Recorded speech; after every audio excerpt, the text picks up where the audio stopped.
Hello, good morning सर्वांना. तर आजची सकाळ मस्त छान सकाळी विनंती केल्याने झाली. आमच्याकडे सकाळीच होऊन जाते देवपूजा, विनंती वगैरे. त्यानंतर स्वयंपाक वगैरे करून घेतला. स्वयंपाकामध्ये आलू वाटाण्याची भाजी केली होती. स्वयंपाक वगैरे सगळे छोटे-मोठे कामं झाले होते माझे. त्यानंतर दळण आणायचं होतं, त्यासाठी गहू वगैरे काढून घेतले.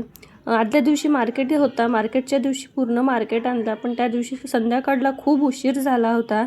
त्यामुळे भाजीचं मी तसंच ठेवून दिलं होतं. दुसऱ्या दिवशी सर्व भाजीचं फ्रीजमधनं बाहेर काढलं. मिरच्या वगैरे होत्या भरपूर, त्याचे देठ काढून घेतले आणि मिरच्या व्यवस्थित ठेवून घेतल्या. अगोदरच्या ज्या मिरच्या होत्या त्या वरती ठेवल्या, जेणेकरून लवकर त्या यूज करता येईल. अद्रक वगैरे छान व्यवस्थित तोडून ठेवलं. पालेभाज्या आदल्या दिवशीच मी तोडून ठेवल्या होत्या, जेणेकरून त्या व्यवस्थित फ्रेश राहतील आणि पेपरमध्ये बांधून ठेवल्या म्हणजे छान राहते, खराब होत नाही.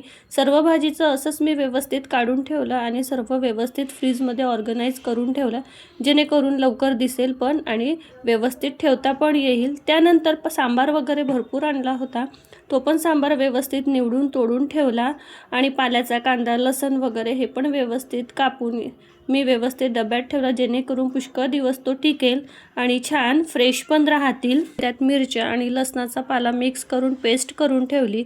पेस्ट छान भरपूर दिवसपर्यंत टिकून राहते. सर्व भाजीचं निवडून झालं, नंतर कचरा वगैरे काढला, झाडून काढलं. असा होता माझा संपूर्ण दिवस.